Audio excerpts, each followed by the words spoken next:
84వ అధ్యాయము 11వ వచనం చివరి భాగం. కీర్తన గ్రంథం 84వ అధ్యాయము 11వ వచనం చివరి భాగము. యథార్థముగా ప్రవర్తించు వారికి ఆయన ఏ మేలును చేయక మానడు. చాలండి. ఇక్కడ దేవుడు ఏం మాట్లాడుతూ ఉన్నాడంటే, యథార్థముగా ప్రవర్తించు వారికి ఆయన ఏ మేలును చేయక మానడు. యథార్థము అంటే, యథార్థత అంటే నమ్మకత్వం అని, ఇంక యథార్థత అంటే నీతిని కలిగి ఉండడం అని నానా అర్థాలు ఉన్నాయి. అయితే ఇక్కడ యథార్థత అంటే మొట్టమొదటిగా నీతిని కలిగి జీవించడం.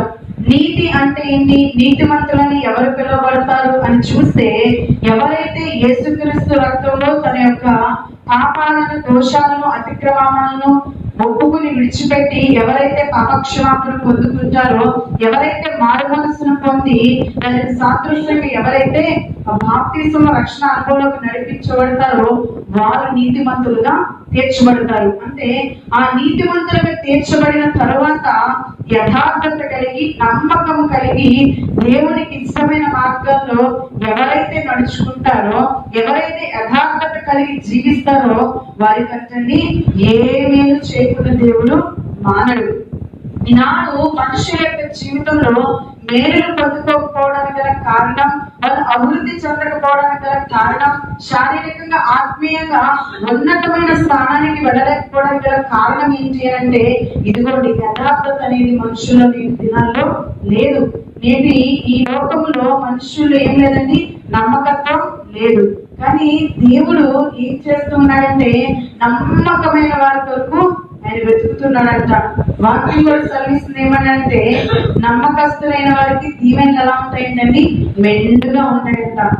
నమ్మకస్తులకి దీవెనలు ఎలా ఉంటాయి? మెండు అంటే 1, 2 అని కాదు, చాలా దీవెనలు దేవుడు ఇస్తాడంట.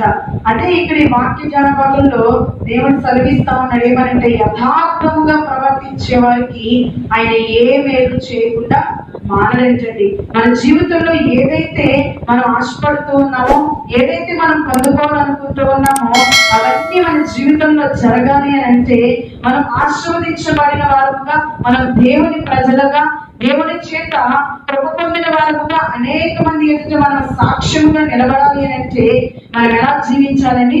యథార్థత కలిగి జీవించాలి. యథార్థత అంటే చెప్పుకున్నాం, నీతిని కలిగి ఉండడం. నీతి కలిగి ఎప్పుడు మనం జీవించగలుగుతామంటే, ఎప్పుడైతే మన పాప దోష అతిక్రమములన్నిటినీ ఒప్పుకుని విడిచిపెట్టి పాప క్షమాపణ పొందుకుని మారు మనస్సు పొంది, ఎప్పుడైతే దానికి సాదృశ్యంగా దేవుడిచ్చే ఆ రక్షణ వస్త్రాన్ని మనం పొందుకుంటామో అప్పుడు మనం నీతిమంతులుగా తీర్చిదిద్దబడతాం. అప్పుడు మాత్రమే మనం యథార్థతగా జీవించగలుగుతాం. అయితే చూడండి, త్వరగా కొన్ని వచనాలు మనం చూద్దాం. 81వ కీర్తన 8వ వచనం చివరి భాగం. 81వ కీర్తన 8వ వచనం చివరి భాగం.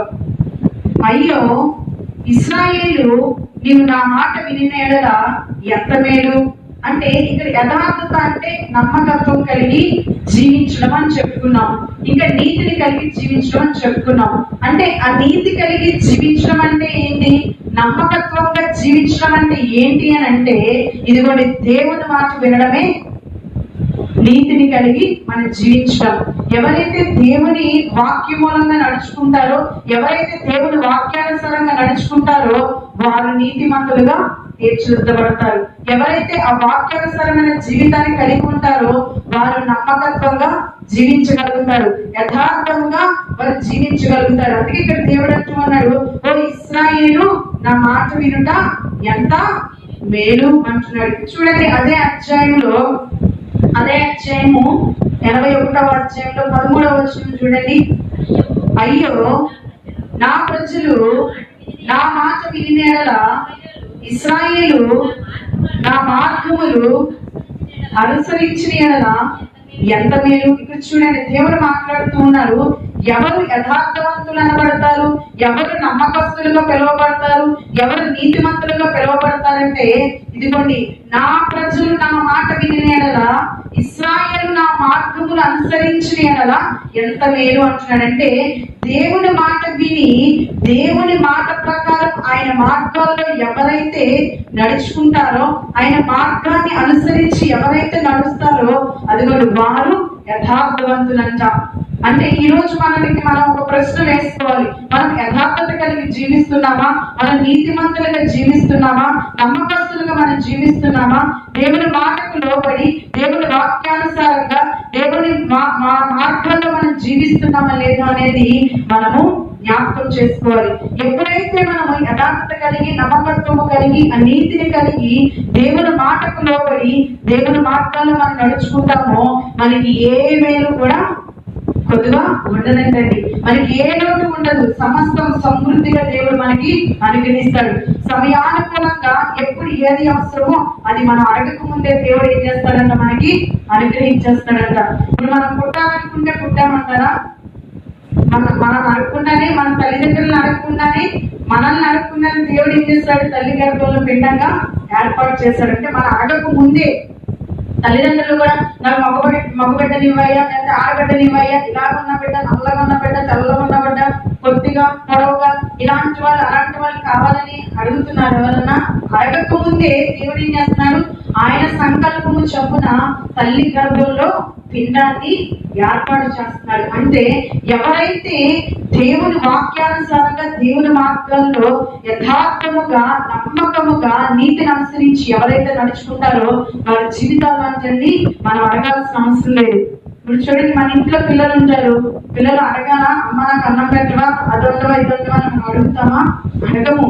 మన పిల్లలకి ఏది ఇష్టమో, వాళ్ళు ఏ సమయానికి ఏం తింటారో, ఏ సమయానికి ఏది ఇస్తే వాళ్ళు సంతోషంగా, ఆరోగ్యంగా, బలంగా ఉంటారో అన్ని మనకి తెలుసు. ఎందుకంటే వాళ్ళు పుట్టింది మొదలుకొని వాళ్ళ యొక్క ఇష్టాయిష్టాలు, అభిరుచులు అన్ని కూడా మనం గమనిస్తా ఉన్నాం, చూస్తూ ఉన్నాం. తల్లిదండ్రులుగా ఆ బిడ్డల యొక్క స్వభావం ఏంటి, వాళ్ళు ఏ సమయానికి ఏది కావాలనుకుంటున్నారు అన్ని మనకి తెలుస్తాయి. అలాగే మన పరలోక తండ్రికి కూడా ఏంటండి, మనల్ని పుట్టించింది ఆయన కాబట్టి ఎప్పుడు ఏది మనకు అవసరమో, మనం ఏం కావాలనుకుంటున్నామో, ఏది మనకి ఇస్తే మనం సంతోషంగా ఉంటామో అది దేవుడు మనకి సమయానుకూలంగా తప్పనిసరిగా అనుగ్రహిస్తాడు. మన బిడ్డలకి మనం ఎట్లయితే సమయానుకూలంగా అన్ని ఇస్తున్నాం, చక్కగా వాళ్ళు పుట్టకముందే, పిల్లల వరకు కొంతమంది పుట్టకముందే, కొంతమంది పుట్టిన తర్వాత వాళ్ళు ఎదగకముందే వాళ్ళకి కావాల్సిన ఆస్తిపాస్తులు, వెండి బంగారాలు ఆడపిల్లలు అయితే చెప్పక్కర్లా. అసలు ఎంత బంగారం అంటే ఎంత వెండి కొనేస్తాం, అవన్నీ ఆ వస్తువు ఈ వస్తువు అని. అమ్మో, ఆడపిల్లకి రేపన్న రోజు ఏమి తక్కువ కాకుండా ఉండాలని చెప్పి మనం ఏం చేస్తామండి, వాళ్ళు పెద్ద అవ్వకుండా చిన్న వయసులో ఉండగానే జాగ్రత్తగా అన్ని సమకూర్చి పెట్టేస్తాం. అంటే శారీరకంగా ఈ లోక సంబంధమైన తల్లిదండ్రులుగా ఉన్న మనము మన బిడ్డల కొరకు అంత ఆలోచన చేస్తూ ఉంటే, మరి మన పరలోకపు తండ్రి, రాజులకు రాజు, ప్రభువులకు ప్రభు, ఈ సృష్టిని సృజించిన సృష్టికర్త అయిన దేవుడు మన కొరకు ఆలోచన చేయడంటారా? అసలు మనిషిని రూపించక ముందే ఆ మనిషి జీవించడానికి కావలసినటువంటి ఈ ప్రకృతిని అంతటినీ కూడా దేవుడు సృష్టించాడండి. మొదటి 5 దినాలు ఏం చేశాడు దేవుడు, మనిషి జీవించడానికి కావలసిన వసతులన్నిటినీ కూడా దేవుడు ఏర్పాటు చేశాడు. మొదటి 5 దినాలు. 6వ దినములో మొత్తం అంతా అయిపోయిన తర్వాత 6వ దినమున ఎవరిని ఏర్పాటు చేశాడు దేవుడు, మనిషిని నిర్మించాడు.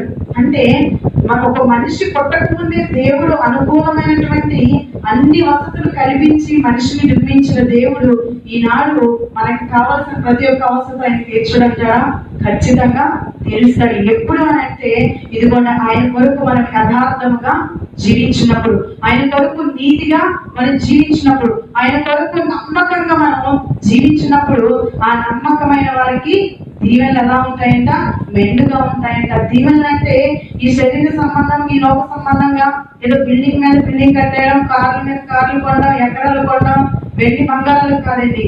ఈ లోకంలో ఆస్తిపరులు ఎవరు అంటే, కడుపు నిండా పచ్చడి అన్నం తిని కంటి నిండా నిద్రపోయేవాడే నిజమైన ఆస్తిపరుడు. ఎవరైనా నిజమైన ఆస్తిపరులు ఎవరంటే, లక్షలు కోట్లు కూడబెట్టుకున్న వాళ్ళు ఆస్తిపరులు కాదు. వాళ్ళందరూ సుఖంగా, నెమ్మదిగా పట్టడన్నం తిని కంటి నిండా నిద్రపోగలుగుతారంటారా? అందుకనే మనకి కొన్ని సామెతలు కూడా ఉంటాయి. ఆరోగ్యమే మహా భాగ్యం కదండి. ఆ మంచి ఆరోగ్యం కలిగి కడుపు నిండా ఇంత అన్నం తిని కట్టు నిండా నిద్రపోయేవాడే నిజమైనటువంటి ఆశీర్వాదం పొందినటువంటి వ్యక్తి. మనం అనుకుంటాం ఆశీర్వాదం అంటే ఏదో వెండి బంగారాలు సంపాదించడమో, లేకపోతే ఈ లోకంలో ఏదో ఆస్తిపాస్తులు సంపాదించడమో ఆశీర్వాదం అనుకుంటాం. ఈ లోకంలో నిజమైన ఆశీర్వాదము అదే. ఒకడు తన కష్టార్జితాన్ని వ్యర్థంగా వేయపరచకుండా తన కష్టార్జితాన్ని అనుభవించేవాడే నిజమైన ఆస్తిపరుడండి ఈ లోకంలో. మరి పర సంబంధంగా ఆత్మ సంబంధంగా నిజమైన ఆశీర్వాదం ఏంటి అంటే ఆ పరలోక రాజ్యంలో మన స్థానాన్ని సంపాదించుకోవడం, మన ఆత్మకు రక్షణను సంపాదించుకోవడం, ఆ పరలోక రాజ్యంలో యుగాలు దేవునితో ఉండే ఆ భాగ్యాన్ని సంపాదించుకోవడమే నిజమైన ఆశీర్వాదం, నిజమైన మేలు.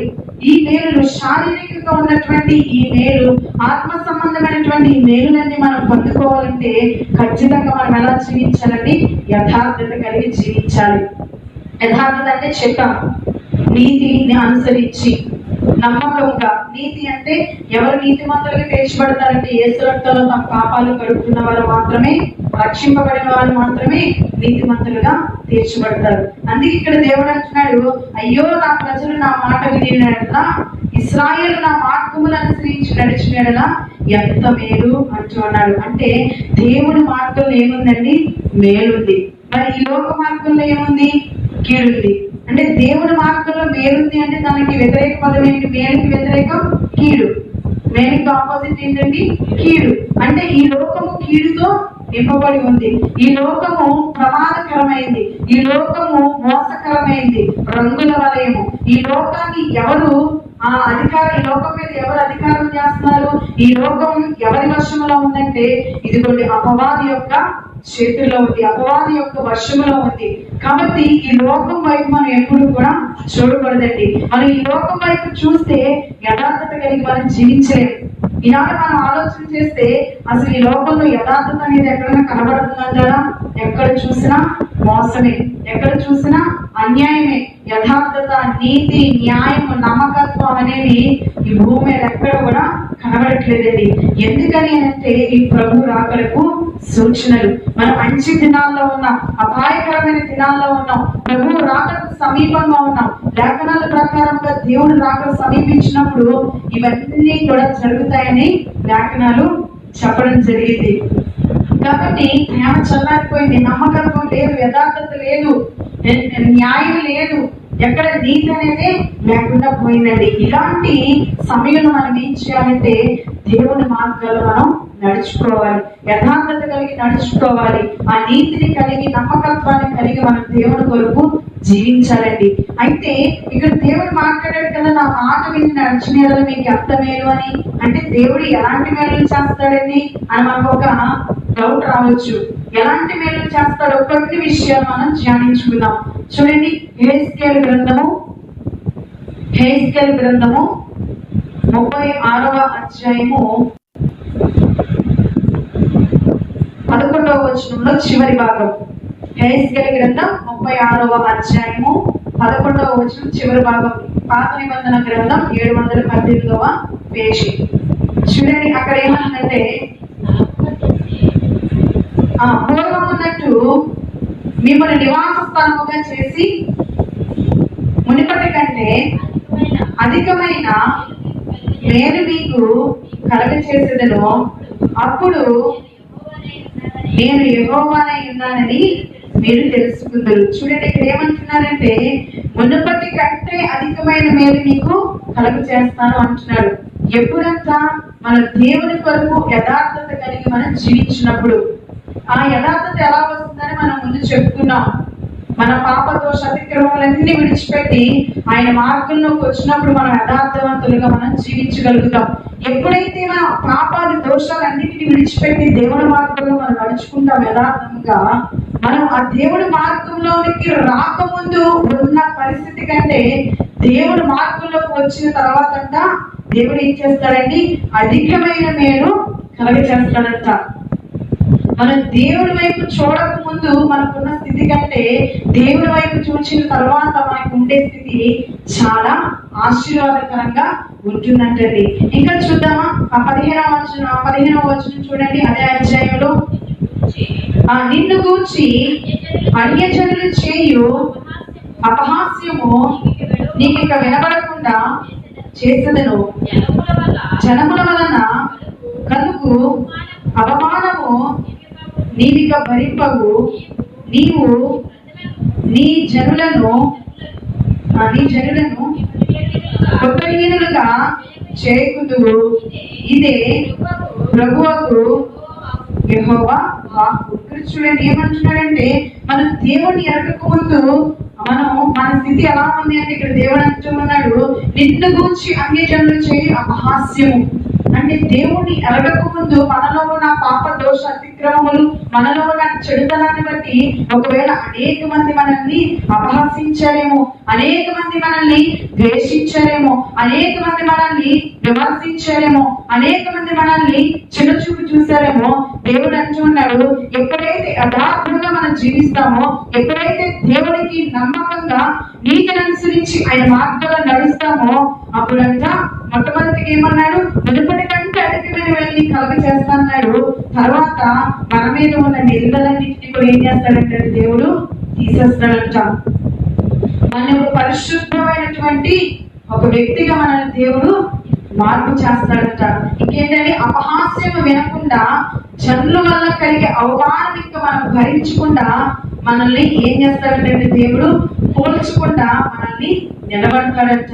ఒకవేళ మన పరిస్థితి ఇలాగే ఉందేమో, ఇక్కడ కూర్చున్న వారే కావచ్చు, లేకపోతే మైక్ శబ్దం ద్వారా వింటున్న వారే కావచ్చు, ఒకవేళ అనేకమైన నిందల చేత, అవమానముల చేత, అనేకమైన అపహాస్యపు మాటల చేత, అనేకమైన తిరస్కారముల చేత విసిగిపోయి ఆ జీవితాన్ని వెళ్ళవచ్చలేక, నా జీవితం ఎప్పుడు మారుతుందా, నా కుటుంబ పరిస్థితి ఎప్పుడు మారుతుందా, నా బిడ్డలు ఎప్పుడు మారుతారా, నా పరిస్థితి అంతా ఎప్పుడు వివరకరంగా అవుతుందని ఒకవేళ కృంగిపోయి ఉన్నామేమో. దేవుడు ఈరోజు మాట్లాడుతున్నాడు, నువ్వు కనుక దేవుడి వైపు చూసి ఆయన ఇచ్చే ఆ నీతిని అనుసరించి, ఆయన ఇచ్చే ఆ రక్షణ పొందుకుని యథార్థత కలిగి ఆయన మార్గాల్లో ఆయన మాట చొప్పున నువ్వు నడుచుకుంటే, ఇదిగోని నీ మీద ఉన్న నిందన ఆయన తీసుకురాస్తాడంటండి. నీకు నా కృంగిదల్లో బాధను దేవుడు తీసుకురాస్తానని, అధికమైన మేలుతో నిన్ను ఆశీర్వదిస్తానని దేవుడు ఈ రోజు మాతో మాట్లాడుతూ ఉన్నారు. ఇంకేం చేస్తాడంటే దేవుడు చూద్దాం. చూడండి,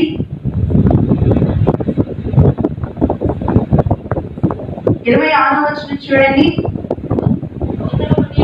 నూతన హృదయము మీకు ఇచ్చేదను, నూతన స్వభావము మీకు కలుగజేసేదను, రాతి గుండె మీలో నుండి తీసివేసి మాంసము గుండెను మీకు ఇచ్చేదను. చాలండి. ఇక్కడ ఏమంటున్నానంటే, దేవుడు ఎప్పుడైతే మనం ఆయన మార్గాల్లోకి వస్తామో, మనల్నంతా దాని పైన వచనం చూస్తే, మీ అపవిత్రత యావత్తు పోవునట్లు నేను మీ మీద శుద్ధ జలము చల్లుదును, మీ విగ్రహముల వలన మీకు కలిగిన అపవిత్రత అంతయు తీసివేసేదను. ఏమంటున్నాడంటే, ఎప్పుడైతే ఆయన మార్గంలోకి వస్తామో, ఎప్పుడైతే మనం దేవుని ఎదుట పశ్చాత్తాపడతామో, అప్పుడంతా దేవుడు మన మీద ఉన్నటువంటి అపవిత్రత అంతటినీ కూడా ఆయన శుద్ధ జలము చల్లి దాని అంతటిని కూడా తీసివేస్తాడంటండి. ఏదైతే మనకి మరకగా ఉందో, ఏదైతే మనకి కలంకాన్ని తెచ్చిపెడుతుందో, ఏదైతే మన మీద మచ్చగా ఉందో, దాని అంతటిని కూడా దేవుడు శుద్ధ జలాన్ని మన మీద చల్లి ఏం చేస్తాడండి, దాని అంతటిని కూడా శుభ్రం చేసేసి నూతన హృదయాన్ని మనకి ఇస్తాడంటండి. ఇదిగోండి, మనం ఆ దేవుని యొక్క యథార్థమైన మార్గాల్లో మనం చక్కగా నడుచుకోవాలంటే మనకి ఏ హృదయం కావాలండి? నూతనమైన హృదయం కావాలి, మాంసపు గుండె కావాలి, శుద్ధ హృదయం కావాలి. ఈ శుద్ధ హృదయం మన దేవుని యొద్ద నుంచి పొందుకోవాలంటే, మన హృదయం పవిత్రపరచబడాలంటే, పరిశుద్ధపరచబడాలంటే, ఆ రాతి గుండె మాంసపు గుండెగా మార్చబడాలి అని అంటే మనం ఏం చేయాలండి? దేవుని మార్గాల్లో నడుచుకోవాలి. మన పాపాలు, దోషాలు, అతిక్రమాలు అన్నిటినీ కూడా ఆయన ఎదుట మనం ఒప్పుకోవాలి. ఎప్పుడైతే ఒప్పుకొని విడిచిపెట్టి ఆయన ఇచ్చే రక్షణ మనం పొందుకుంటామో, అప్పుడు ఆయన మార్గాల్లో మనం నడవగలుగుతామండి. అప్పుడు మన హృదయము శుద్ధి చేయబడుతుంది. అప్పుడు మనం ఆయన మార్గంలో నడుచుకోగలుగుతాం. ఇంకేమంటున్నాడు చూడండి, దాని కింద వచనం చూస్తే, నా ఆత్మను మీ అందుంచి నా కట్టడలను అనుసరించే వారిగాను, నా విధులను వైపని వారిగాను మిమ్మల్ని చేసేదరు. చూడండి, ఇక్కడ దేవుని యొక్క మార్గాల్లో మనం నడవాలి అని అంటే మన మీద ఏముండాలండి? దేవుని యొక్క ఆత్మ మనలో పనిచేయాలి. ఎప్పుడైతే దేవుని యొక్క ఆత్మ మనలో ఉంటుందో, దేవుని ఆత్మను ఎప్పుడైతే మనం పొందుకుంటామో అప్పుడంట మనం ఏం చేస్తామండి? దేవుని కట్టడలను అనుసరించి ఆయన విధులను కైకొని మనం నడుచుకోగలుగుతాం. ఈనాడు అనేక మంది దేవుని విడిచిపెట్టి, దేవుని మార్గాన్ని విడిచిపెట్టి, దేవునితో సహవాసాన్ని విడిచిపెట్టి, దేవుని యొక్క సన్నిధిని విడిచిపెట్టి దేవునికి దూరంగా వెళ్ళిపోవడానికి గల కారణం, దేవుడిని విడిచిపెట్టి దేవుడికి దూరంగా జీవించడానికి గల కారణం ఏంటి అని అంటే, ఎందుకంటే దేవుని ఆత్మను వారు పొందుకోలేరు. ఎందుకంటే వారి రాతి గుండెలు, వారి కఠినమైన ఆ గుండెలు మాంసపు గుండెగా మార్చబడలేదు. ఎప్పుడైతే నువ్వు నీ గుండె మాంసపు గుండెగా మార్చబడుతుందో, ఎప్పుడైతే నీ హృదయం పవిత్రపరచబడుతుందో, ఎప్పుడైతే నువ్వు నీ పాపాలు, దోషాలు, అతిక్రమాలు నువ్వు ఒప్పుకుని విడిచిపెడతావో అప్పుడంట దేవుని ఆత్మ మనలోకి వస్తుందండి. దేవుని ఆత్మ ఎప్పుడైతే మనలోకి వస్తుందో ఇక మన మార్గం తప్పడానికి, త్రోవ తప్పడానికి, దేవుని యొక్క ఆ విధులను కట్టడలను మీరి నడవడానికి అవకాశము ఉండదు. నేను అనేక మంది ఆ దేవుని విడిచి వెళ్ళిపోవడానికి గల కారణం ఏంటి అని అంటే, ఆయన ఆజ్ఞలను కట్టడంలో అనుసరించి నడుచుకోకపోవడానికి గల కారణం ఏంటి అంటే, ఇదిగోండి ఆయన ఆత్మను పొందుకోలేకపోతున్నాడు. అందుకే లేఖనాలు చెప్పబడింది కదా, ఏమనంటే ఆత్మ లేని వాడు నా వాడు కాదు అని చెప్పేశాడు ఆయన యేసయ్య. ఎందరైతే ఆత్మతో నింపబడతారో వారు మాత్రమే దేవుని సంబంధులు. మనం రక్షించబడిన తర్వాత దేవుని ఆత్మ నడిపింపులోకి మనం వెళ్ళాలి. ఎప్పుడైతే మన పాపదోష అతిక్రమాలన్నింటినీ ఒప్పుకుని విడిచిపెడతామో, మన పశ్చాత్తాపంతో ఆయన సన్నిధిలో మనం కన్నీరు విడిచి ప్రార్థన చేస్తామో, ఆయన వెనువెంటనే ఏం చేస్తాడండి? మన మీద ఆయన ఆత్మను కృమ్మరిస్తాడు. అదే నీళ్లు చిలకరిస్తానని పైన చెప్పాడు కదా, శుద్ధ జలము, శుద్ధ జలమునంట చదువుతాడంట. ఆ శుద్ధ జలము దేనికి సాదృశ్యం ఉందంటే పరిశుద్ధాత్మకు సాదృశ్యంగా ఉంది. ఆ పరిశుద్ధాత్మను మనం పొందుకోవాలి అని అంటే, ఆ పరిశుద్ధాత్మ నడిపింపులోకి మనం రావాలి అని అంటే మనం ఏం చేయాలండి? మనం మన యొక్క పాప దోష అతిక్రమాలన్నిటినీ ఒప్పుకొని విడిచిపెట్టి ఆయన ఇచ్చే రక్షణ మనం పొందుకోవాలి. ఆనాడు యేసయ్య కూడా ఆ బాప్తిసం పొందిన తర్వాత ఏమైందండి? పరిశుద్ధాత్మ దేవుడంట పౌర రూపంలో వచ్చి ఆయన భుజం మీద మొదలెట్టండి. ఎప్పుడైతే మన పాపదోష అతిక్రమాలన్నిటిని ఒప్పుకుని విడిచిపెట్టి పశ్చాత్తాపడి దానికి సాదృశ్యంగా నేను మారు మనసు పొందాను అనడానికి సాదృశ్యంగా ఎప్పుడైతే మనం బాప్తిసం తీసుకుంటామో, ఆ నీళ్ళలో ముంచి ఎప్పుడైతే పైకి లేపుతామో వెంటనే దేవుని యొక్క అభిషేకం మన మీదకి కుమ్మరించబడుతుందండి. ఆ దేవుని అభిషేకం పొందుకుని మనము ఇంకా అభిషేకం పొందుకున్నాక ఇంకేం మనకి ఇబ్బందిగా అనుకోకూడదు. ఆ అభిషేకాన్ని మనం ఎప్పుడు కూడా పోగొట్టుకోకూడదండి. ఆ అభిషేకము దేవుని యొక్క ఆత్మశక్తిని దినదినము మనం వృద్ధి చేసుకోవాలి. ఆత్మలో దినదినం మనం వర్ధిల్లాలి. ఎప్పుడైతే ఆత్మలో మన దినదినం వర్ధిల్లుతామో, ఎప్పుడైతే ఆ వర్ధిల్లుతను బట్టి దేవుడు మార్గాలు యథార్థంగా నీతిని అనుసరించి నడుచుకుంటామో, నమ్మకంగా ఆయన కొరకు జీవిస్తామో, శ్రమైన, వ్యాధైన, బాధైన, ఇబ్బంది అయిన, ఇరుకైన, కరువైన, ఖడ్గమైన, క్షమమైన ఏదైనా కూడా మనము అటు ఇటు తొట్టిల్లుగా, స్థిరులుగా, కదలవారుగా, సత్యానికి స్తంభాలుగా మనం ఎప్పుడైతే దేవుని కొరకు యథార్థత కలిగి, నమ్మకం కలిగి నిలబడతామో అప్పుడంటే దేవుడు మనకి అధికమైన మేలు కలిగి చేస్తాడంటండి. దేవుని యొక్క నుంచి ఆశీర్వాదం పొందుకోవాలంటే అంత సులువేమి కాదు. దేవుని యొక్క నుంచి మేలులు పొందుకోవాలంటే సులువు కాదండి. ఎప్పుడు మనం ఆ మేలులు, దీవెనలు మనం పొందుకుంటామంటే ఇదిగోండి యథార్థత కలిగి ఎప్పుడైతే మనం జీవిస్తామో అప్పుడు మాత్రమే ఆయన యొక్క నుంచి మనం మేలులు పొందుకోగలుగుతాం. ఇంకేం చేస్తాడు చూడండి, 2 వచనాలు చెప్పి నేను ముగిస్తాను. 29వ వచనం చూడండి. మీ సకలమైన అపవిత్రతను పోగొట్టి నేను మిమ్మను రక్షిస్తును, మీకు కరువు రాలేక ధాన్యమునకు ఆజ్ఞయించి అభివృద్ధి పరుతును. ఇంకా కింద చూస్తే అన్యజనుల్లో కరువును కూర్చున్న నింద మీరు పొందకు ఇంటున్నట్లు చెట్లు ఫలములను భూమి పంటను నేను విస్తరింపచేస్తును. ఇక్కడ ఏంటంటే దేవుడు ఏమంటున్నాడంటే, మీ సకలమైన అపవిత్రత అంతటినీ నేను పోగొట్టేసి మీకు రక్షణ కలిగచేసి కరువు రాకుండా మన కుటుంబాల్లో, మన జీవితాల్లో, మనం శారీరకంగా ఆత్మీయంగా ఎటువంటి కరువు కాటకాలు మన జీవితంలో లేకుండా దేవుడు సమృద్ధిని ఇస్తాడంటండి. చెట్లు, ఫలాలు, భూమి, పంటను ఆయన విస్తరింప చేస్తారంట. ఈనాడు అనేక మంది కరువును అనుభవించడానికి, అనేక మంది ఇబ్బంది పడడానికి గల కారణం ఏంటి అంటే, ఇదిగోండి వారిలో ఉన్నటువంటి అపవిత్రతను పోగొట్టుకోకపోవడం బట్టి. ఎప్పుడైతే మనలో ఉన్న అపవిత్రతను పోగొట్టుకోవడానికి ఇష్టం కలిగి పశ్చాత్తాపడి దేవుని సన్నిధిలో మొరపెడతామో, ఆయనంటే మనల్ని శుద్ధ జలము అంటే పరిశుద్ధాత్మని, శుద్ధ జలాన్ని మన మీద చిమ్మి ఏం చేస్తాడంట, మన సకలమైన అపవిత్రతను పోగొట్టి ఏ కరువు రాకుండా దేవుడు అంటే మనల్ని సమృద్ధితో నింపుతాడటండి. చూడండి ఎంత చక్కటి వాగ్దానం ఇచ్చాడు. ఇంకా చెప్పాలి అంటే ఇక్కడ తండ్రి ఎండిపోయిన ఎముకల సైతం కూడా దేవుడు ఏం చేస్తాడంట, జీవింప చేస్తాడంట. ఇంకేం చేస్తాడు, 34వ వచనం చూస్తే, అందరూ చూడటానికి పాడుగా ఉన్న, నిర్జనముగా ఉన్న దానిని కూడా దేవుడు ఏం చేస్తాడంటే బాగు చేస్తాడంట. అంటే మనం దేవుని కొరకు అంత నమ్మకంగా నిలబడగలిగితే దేవుడు మన జీవితంలో చేయని కార్యం అంటూ ఏమీ లేదు.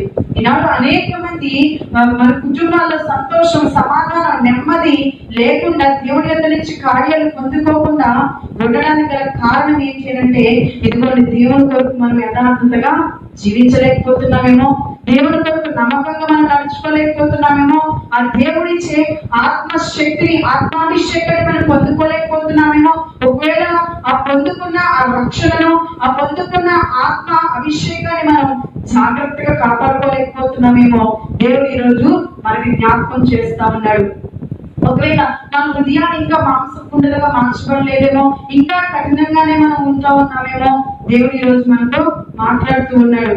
ఈ అపవిత్రతను మనలో నుంచి పోగొట్టుకుంటే, మన కఠిన హృదయాలను దేవుని వాక్యం చేత మాంసపు గుండెలుగా, మాంసపు హృదయాలుగా మార్చుకోగలిగితే, మనం ఆ చెడుతనాన్ని విడిచిపెట్టగలిగితే, దేవుడికి వ్యతిరేకమైన ఆ కార్యమును విడిచిపెట్టగలిగితే, ఇదిగోండి దేవుడంట మనకు కరువు రానివ్వకుండా ఎండిన పరిస్థితులను కూడా దేవుడు ఏం చేస్తాడంటే తిరిగి మరలా చిగురింప చేస్తాడంట. పాడైపోయిన స్థలాన్ని, నిర్జనంగా ఉన్నటువంటి స్థలాన్ని, ఎండిపోయిన ఎముకల సహితం కూడా దేవుడు మరలా ఆ చర్మము, ఎముకలు, మూలుగులు అన్నిటినీ సమకూర్చి ఒక మహాసైన్యంగా చేశాడండి. ఇది హెజ్కేల్ గ్రంథంలోని 37వ అధ్యాయంలో చదివితే, ఒక లోయలో అంత పడి ఉన్న ఎముకలు ఎండిపోయి ఎప్పుడో చనిపోయారు. అక్కడ ఆ చనిపోయినటువంటి ఆ ఎండిన ఎముకలు ఏం చేశారంటే, దేవుడు నోటి మాటతో ఆ ఎముకలకు మరలా జీవం పోసాడంట. ఆ నరాలు, ఆ కండరము, ఆ ఇంకేంటంటే ఆ మాంసం అంతా చేర్చబడిందంట, చర్మం చేత కప్పబడిందంట. ఒక గొప్ప మహాసైన్యాన్ని ఆ లోయలో నుంచి దేవుడు మరలా పుట్టించాడంటండి. మనం చూస్తే శారా గర్భాన్ని తెరిచాడు, మృతతుల్యమైనటువంటి గర్భాన్ని. అంటే లాజరును కూడా ఏం చేశాడండి, చనిపోయిన లాజరు 4 రోజుల తర్వాత సమాధిలో నుంచి బయటికి దేవుడు నడిపించాడు, మరలా తిరిగి జీవాన్ని ఇచ్చాడు. యేసయ్య కూడా మరణించి మరలా తిరిగి లేచాడండి. మరణాన్ని జయించి తిరిగి లేచిన పునరుత్థానుడైనటువంటి విజయశీలి మన జీవితంలో కార్యాన్ని జరిగించాడంటారా? మన జీవితంలో మృతుల్యమైనటువంటి మన జీవితాలను, ఎండిపోయినటువంటి మన జీవితాలను, కృంగిపోయి విసిగి వేసారిపోయినటువంటి మన జీవితాల్లో దేవుడు సంతోషాన్ని ఇవ్వడంటారా? దేవుడు మన జీవితాల్లో ఆ చిగురుని పుట్టించడంటారా? ఖచ్చితంగా దేవుడు మన జీవితంలో కార్యాన్ని జరిగిస్తాడండి. ఆ కార్యాన్ని, ఆ అద్భుత కార్యాన్ని, ఆ ఆశ్చర్యకరమైన కార్యాన్ని మనం చూడాలి అని అంటే, ఇదిగోండి మనం ముందు చదువుకున్న వాక్యానుసారంగా నడుచుకోవాలి. యథార్థత కలిగి దేవునికి నమ్మకస్తులుగా మనం జీవించాలండి. ఆయన మాటకు లోబడి, ఆయన మాట ప్రకారం మనం జీవించాలి. ఎప్పుడైతే మనం ఆ రీతిగా జీవిస్తామో, ఆయన కొరకు స్థిరులుగా, కదలవాలుగా, సత్యానికి స్తంభాలుగా, యథార్థత కలిగి, నమ్మకత్వం కలిగి ఎప్పుడైతే జీవిస్తామో, మన జీవితంలో జరగని కార్యం అంటూ ఉండదు. అసాధ్యమైనది ఏది కూడా మన జీవితంలో ఉండదు. సమస్తము సాధ్యమే. ఇక్కడ అంటున్నాడు దేవుడు 34వ వచనంలో, అందరి మార్గస్తులు అందరి దృష్టి కంట అది ఎలా ఉందంట, పాడైపోయింది ఉందంట, నిర్జనముగా ఉందంట. అలాంటి భూమిని అంట దేవుడు స్వేచ్ఛపరుస్తాడంటండి. దానిని ఒక ఏదేను వనంలా మారుస్తాడంట. ఒకవేళ మన కుటుంబ పరిస్థితులు కూడా ఇలాగే ఉన్నాయేమో, ఒకవేళ చూసే వారికి, ఇతరులకు, ఆ మార్గం గుండా వెళ్ళే వారికి, ఇరుగు పొరుగు వారికి మన యొక్క కుటుంబం అలా కనబడుతుందేమో, నిర్జనముగా, నిర్జీవముగా, జీవము లేనిదిగా ఒకవేళ అందరికి మన కుటుంబం కనబడుతూ ఉందేమో, దేవుడు అంటా ఉన్నాడు, ఇది మొదలుకొని నువ్వు కనుక దేవుని కొరకు యథార్థంగా జీవించగలిగితే నిర్జనంగా ఉన్నటువంటి నీ కుటుంబాన్ని, జీవము లేనిదిగా ఉన్నటువంటి నీ కుటుంబాన్ని, అందరికీ పాడైన స్థలంలో కనబడుతున్నటువంటి నీ కుటుంబాన్ని అంట ఒక ఏదేనో వలె, ఒక చిగురించిన ఫలించే ఒక తోట వలె దేవుడు చేస్తానంటున్నాడండి. నీ కుటుంబం అనే పొలాన్ని దున్నుతానంటున్నాడు దేవుడు. మంచి ఫలాలిచ్చే తోటగా చేస్తానని దేవుడు ఈ రోజు వాగ్దానం ఇస్తున్నాడండి. మీరు ఈ మాటలు నమ్మితే కనుక ఈ రోజు నుంచి దేవుని కొరకు యథార్థంగా, ఈ రోజు నుంచి దేవుని కొరకు నమ్మకంగా జీవించు. ఆయన ఇచ్చే రక్షణ పొందుకుని పాపదోష విక్రమాలన్నింటిని ఆయన యొక్క ఒప్పుకుని విడిచిపెట్టి ఆయన కొరకు జీవించడం నువ్వు ప్రారంభించు. ఆ నిర్జనముగా పాడైపోయినటువంటి నీ కుటుంబాన్ని, జీవమలేని దానిగా ఉన్నటువంటి నీ కుటుంబాన్ని నేను జీవింప చేస్తానంటున్నాడు. ఒక గొప్ప మహా సైన్యంగా నీ కుటుంబాన్ని దేవుడి సందులో సాక్షిగా నిలబెట్టడానికి దేవుడు ఇష్టపడుతున్నాడు. ప్రియమైన దేవుడి బిడ్డ, ఒకవేళ ఈ రోజు ఈ మాటలను నమ్మితే, దేవుని యందు నీకు విశ్వాసం ఉంటే, దేవుని యందు నీకు నమ్మకం ఉంటే, ఈ రోజు ఒక తీర్మానంతో ఒక ప్రార్థన చేయి. ప్రభువా, నీ కొరకు నేను జీవిస్తానయ్యా, నీ కొరకు నేను నిలబడతానయ్యా, నీ కొరకు యథార్థంగా నేను జీవిస్తానయ్యా, నీ కొరకు నమ్మకంగా నేను జీవిస్తానయ్యా. అయ్యా, పాడైపోయిన నా కుటుంబాన్ని కట్టయ్యా, అయ్యా నిర్జీవమైనటువంటి నా కుటుంబాన్ని తిరిగి జీవింపచేయ్యా. అయ్యా, ఒక మహా సైన్యంగా నీ కొరకు రోషము కలిగి, నీ కొరకు నీ పరిచయంలో పని భాగస్తులుగా ఉండేట్టుగా నా కుటుంబాన్ని ఒక మహా సైన్యంగా మార్చయ్యా. అటువంటి ఆకర్షణగా నా కుటుంబాన్ని నింపయ్యాని ఈ రోజు మీరు నమ్మినట్లయితే మీ మోకరించి, మీ తలలోంచి మీ రెండు హస్తాలు దేవుని పెట్టి ప్రార్థన ఏకీభవించండి. అయ్యా, నీ కొరకు నీ జీవిస్తానన్న వాళ్ళు మోకరించి దేవునితో ప్రార్థన చేయండి, దేవునితో ఒక నిబంధన చేయండి, దేవునితో మాట్లాడండి, దేవునితో ఒక ఒప్పందానికి రండి. దేవుడు ఖచ్చితంగా దేవుడు మీ కుటుంబాన్ని, ఆ నిర్జీవంగా మీ కుటుంబాన్ని జీవంతో నింపుతాడు. ఎండిన పరిస్థితుల్లో మీ కుటుంబాన్ని మరలా చిగురింప చేస్తాడు. ఆ కూలిపోయిన స్థితిలో నీ కుటుంబాన్ని దేవుడు కట్టడానికి ఇష్టపడుతున్నాడు. ప్రియమైన దేవుడు బిడ్డ, నీ హృదయాన్ని ఆయనకి ఇస్తావా? నీ హృదయాన్ని ఆయనకి చోటిస్తావా? నీ హృదయంలో పాపదోషన్నిటిని విడిచిపెడతావా? ఆయన కొరకు నువ్వు జీవిస్తావా? కీడైన, హింసైన, వ్యాధైన, బాధైన, కట్టమైన, కరువైన, ఏదైనా ఆయన కొరకు నువ్వు జీవిస్తావు. ప్రియమైన దేవుడు బిడ్డ, ఇది మొదలుకు నువ్వు దేవుని కొరకు జీవించగలిగితే ఆయన నీ కుటుంబంలో కార్యం చేయడం మొదలు పెడతాడు. ఈ భూమి మీద ఉన్నప్పుడు మాత్రమే కాదు, నిత్యం యుగాలు పరలోక రాజ్యంలో నీ కుటుంబీకులందరూ కూడా నివసించాలని దేవుడు ఒక గొప్ప కార్యాన్ని చేయాలని ఆశిస్తూ ఉన్నాడు. అది అవకాశం దేవుడికి ఇస్తావా? ఎవరేమనుకున్నా దేవుడి కొరకు మనం జీవించాలండి.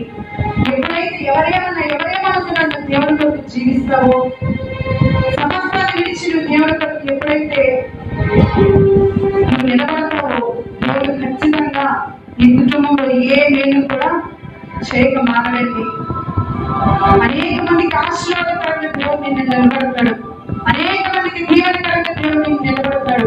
అలాగే అబ్రహాము తన కుటుంబీకులందరినీ విడిచి దేవుడి మాటకు లోబడి దేవుడు చూపించిన దేశానికి ప్రయాణం వెళ్ళండి. అనేక మందికి విశ్వాసాలకు తండ్రిగా దేవుడు అబ్రహాముని దీవించాడు. అలాంటి దీవెన మనకు కూడా దేవుడి ఇవ్వాలని ఆశపడుతూ ఉన్నాడు. యోబు తనకున్న సమస్తాన్ని పోగొట్టుకున్నా కూడా దేవుడిని విడిచిపెట్టలేదండి. తన స్నేహితులతో అంత మాత్రమే ప్రార్థన చేశాడు. దాన్ని బట్టి దేవుడు రెండంతల ఆశీర్వాదాన్ని యోబుకి ఇచ్చాడు. అలాంటి దేవుడు మనకు అటువంటి ఆశీర్వాదాన్ని మనం ఆశపడుతూ ఉన్నాడు. అబ్రహాము వలె, యోబు వలె మనం కూడా దేవుని కొరకు నిలబడతామా? ఆయన వద్ద నుంచి ఆశీర్వాదం పొందుకుందామా? ప్రార్థన చేద్దాం.